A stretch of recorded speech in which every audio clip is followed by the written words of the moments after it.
Tell me what your full legal name is, if you would. I'm an appellation known as, all capital letters, Drew James Peltola, with a common law copyright as a sui juris human, as a non-citizen, a not American national. Do you want my copyright on this? Do you want me as a human or me as a sui juris non-citizen national? Honest to God, I'm not even on drugs anymore. I wasn't sick. The only reason is Hold on. Today's court case is a bit different. We've got a sovereign citizen who actually wants a lawyer.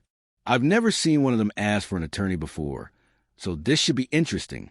The problem is he just won't stop talking, while his lawyer is desperately trying to shut him up.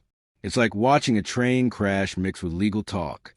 What do you think about a sovereign citizen who wants a lawyer, but also says the law doesn't apply to him?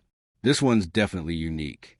If you like this type of content, don't forget to like and subscribe. Let's jump in. doing Good, thank you. How are you today? not too bad. Feeling a little rough, sore from being in a holding cell 3 days, but other than that, I'm okay. All right, let me call your matter so we're on the record, please. People of the state of Michigan versus Drew James Peltola, 247819 SM. Mr. Peltola appears from the Dickinson County Jail. Counsel at first appearance is Abby Anderson, who appears via video Zoom. And the prosecution is not here today of their own choosing. Mr. Peltola, before we went on the record, indicated he could hear me adequately and he was all right, other than being sore from being in the holding cell for 3 days. In respect to the matter, then, Mr. Peltola, I do have an advice of rights here with your signature. I do see it looks like the copyright insignia. I know that we have discussed the issue of the sovereign citizen in the past. Mr. Peltola, can you tell me what your position is today, please, after telling me what your full legal name is, if you would? Okay, I'm an appellation known as, all capital letters, Drew James Peltola, with a common law copyright as a sui juris human, as a non-citizen, a not American national. That's defined in the United States Code. I'd like to have my lawyer finish talking. She told me not to talk unless she could talk for. Now this guy is calling himself a non-citizen and an American nationalist. Honestly, I have no clue what that even means. Maybe if I ate a box of crayons, I'd understand better. Even his lawyer looks confused. Sovereign citizens already come up with wild ideas, but this one is on another level. He even needed 3 sentences just to say his own name. If you know what he's talking about, let me know, because I'm still lost. Let's get back into it. Go ahead, Ms. Anderson. Thank you, Your Honor. I have discussed these matters with Mr. Peltola. First, he agrees to be referred to as Mr. Peltola for purposes of these hearings. We have gone over both the advice of rights for misdemeanor and bond violation. He indicated he understood and signed both. As to the allegations, we went over the maximum penalties. We would waive the formal reading. He is tendering not guilty pleas and requested an attorney. Ms. Mashik Lasala has assigned Nancy Schaub to represent him. All right, very well. As indicated by Ms. Anderson, Mr. Peltola has agreed for purposes of his criminal prosecution to be referred to as Drew James Peltola. His position in respect to how he should be recognized legally has been stated for the record and is preserved for the record, as well as stated on the advice of rights form concerning both the general misdemeanor advice of rights. Although the bond violation advice of rights doesn't so indicate, the court will recognize his position for purposes of both advice of rights. Concerning the matter, then, is this a good mailing address for you, Mr. Peltola, on River Street in Niagara? Yes, Your Honor. I'm just trying to move back into Michigan, so I've been working, and that's the address that I use because that's my domicile. I always return to every day or once a week or whatever. Because the Michigan residents, I'm not even sure. I would not like to talk about that in court, but I'm trying to move back into Michigan. I'm just having a heck of a time doing it. All right. So this is what I'm going to do then, Mr. Peltola. Over there. Let's see if I have one in my file first. Ms. Anderson, I don't see a waiver of extradition. It sounds like he's going to need to go back and forth to Wisconsin, and we'll address that momentarily. In respect to the matter, though, Mr. Peltola, there is a waiver of extradition form over there at the jail. I'm gonna have to have you sign that if you need to go into Wisconsin as part of this. In regard to the Honor. matter that, what? How do you want me to sign this? If you want my copyright, do you want me sui juris? Just so you understand, like I wasn't trying to harm you or any other woman. Go ahead. Do you want What? do you want my copyright on this? Do you want me as a human or me as a sui juris non-citizen national?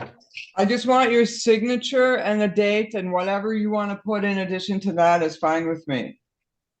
I'm not gonna lie. This sovereign citizen has me completely confused. He's claiming all this weird stuff about not being under the law. But then he wants his lawyer to speak for him. Like, what's even the point? It's like trying to play chess when you don't even know how the pieces move. This guy is making me question humanity right now. Honestly, I don't get why he even had a lawyer. It doesn't make sense. But let's dive back in because he's about to accidentally snitch on himself. Extradition. He just wanted that answer clarified prior to signing, but he is aware of what the waiver of extradition is. Very good, thank you. All right, I'll enter not guilty pleas on behalf of Mr. Peltola. Ms. Anderson indicates that he's qualified and he is being assigned by MIDC. Ms. Schaub, we're going to set bond violation hearing. We might as well do the pretrial at the same time. And a jury trial as follows. Do you want the jury trial within 20? Yes, just to be safe. Okay.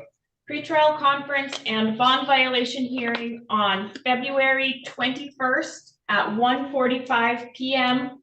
Jury trial, March 8th at 9 a.m. All right, you'll get these dates in writing, Mr. Peltola. In respect Yes. to the waiver of extradition, then I want to go over it with you briefly as well. All right, cool. In I can wait. respect- You want me to stop filling this out? Really, all you need to do, yeah, go ahead, you finish, and then I'll go, and then I'll talk. You let me know when you're ready. I'll just sign it real quick on the bottom of it and they can take care of the rest of it. I'll sign it properly. The bottom law might be wrong. It's been a while since I've read the Unified Court, but I believe this is right. I signed it for you correctly. So. All right, perfect. All right, if you give that to the jailer, Mr. Peltola, I want to go over with you what it means to sign that waiver. I know we've done this before, but I'll just refresh your memory. And let me start by saying, so long as you come back to court voluntarily for all your court appearances, this does not become Okay. relevant.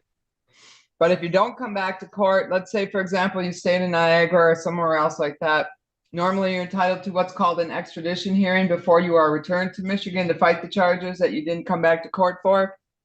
Yes. Under an extradition hearing umbrella, you have the right to an open court hearing. You have the right to have a lawyer at that hearing. And if you're indigent or without funds, one is assigned for you. The purpose of an extradition hearing allows you to challenge the legality of your arrest and return to Michigan. For example, you could demand issuance and service of a Michigan governor's warrant for your arrest. You have the right to obtain a writ of habeas corpus. Like I said, all to challenge the legality of your arrest and return to Michigan. When I you won't sign a resist. waiver, what? I said I won't resist, man. I'm just explaining to you what that document is that you're signing, okay, for the record, that's all. I'm not suggesting, implying, or anything else. I'm just explaining, all right? Thank you. All right, so when you sign that waiver, then what that means is, and like I said to start with, so long as you come back to court, everything is hunky-dory or everything is all right. But if you don't come back, when you sign that waiver, you have given up your right to that type of a hearing that I just explained. Do you understand that? Yes, Your Honor. All right, so that's what that means. So when I'm setting bond, I need that form back because I'm going to do the following in respect to your bond. And this can cover both the bond violation and the underlying charge of disorderly.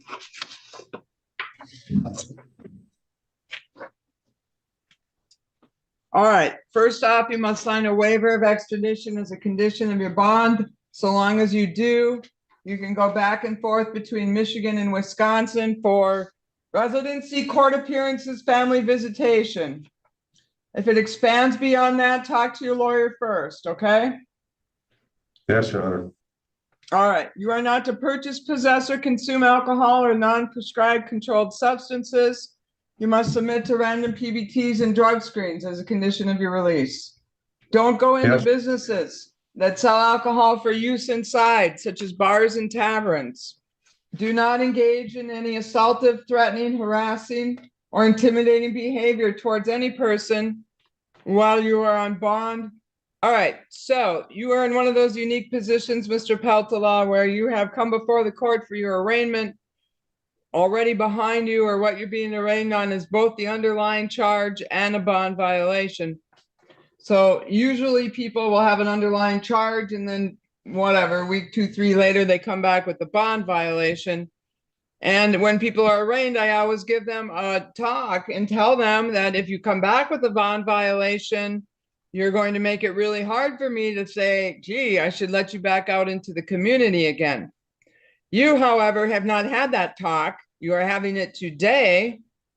This guy already broke his bond, so I don't know why the judge is even thinking about letting him out again. He doesn't even believe the government has authority over him. But here he is asking to be released like everyone else. You can tell he just wants out of jail, no matter what he says. It's funny. He rejects the system, but then tries to use it when it helps him. What do you think about this? He's kind of polite in court, but he's still claiming to be a sovereign citizen. Honestly, I'm not sure what to make of it. Let's keep watching to see him dig himself in deeper. Talk is this, Mr. Peltola. I'm going to set the bond accordingly and give you the benefit of the doubt. But if you come back in here with another violation, I'm going to say, gee, Mr. Peltola, I had the talk with you and you went out and did the same thing I told you not to do. So I'm telling you, don't violate your bond and make me have a reason to keep you in custody pending resolution of your case. I'll set your bond right now at 1,000 PR. That's on both the bond violation and the underlying charge. They're going to let you back out, Mr. Peltola. Don't go back out and start drinking and do this again because, like I said, you'll leave me no choice. All right? Oh, Your Honor, honest to God, I'm not even on drugs anymore. I wasn't sick. The only reason. Hold on. Nope. I can see Miss Anderson almost doing cartwheels back there. She does not want you to talk until you have a chance to talk to your lawyer. Is that right, Miss Anderson? That is correct, Your Honor. Thank you. All right, Mr. Peltola, do you understand? She wants you to talk to your lawyer before you tell me anything, all right? Yes, I understand, Ms. Lacoste, or Judge Lacoste. Thank you, Mr. Honor. Peltola. We will see you soon. Your bond will come over, your writing dates, your lawyers. Make sure you call her when you get out and, you know, have a meeting with her. All right, Mr. Peltola? Yes, Your Honor. All right, anything else on this file then, Miss Anderson? No, thank you, Your Honor. This guy almost slipped up badly, but instead, he went ahead and snitched on himself. It was like watching someone dig their own grave. His little drug comment was kind of funny, though. Like, dude, the only reason you're not high right now is because you've been stuck in a cell for 3 days. Honestly, he's lucky the only thing affecting him right now is bad decisions. I'm surprised the judge didn't just roll her eyes and end it there. Props to her for staying professional. But I don't get why the judge is even thinking about letting him out when he already broke his bond. And clearly he's a bit of a junkie. Also, mixing this whole Sovereign Citizen Act with wanting a lawyer makes no sense. If you're going to claim you're outside the law, stick to it. Don't flip-flop and then ask for a taxpayer-funded lawyer. Anyway, that's it for today. Let me know what you thought about this wild hearing in the comments. Thanks for watching. Take care.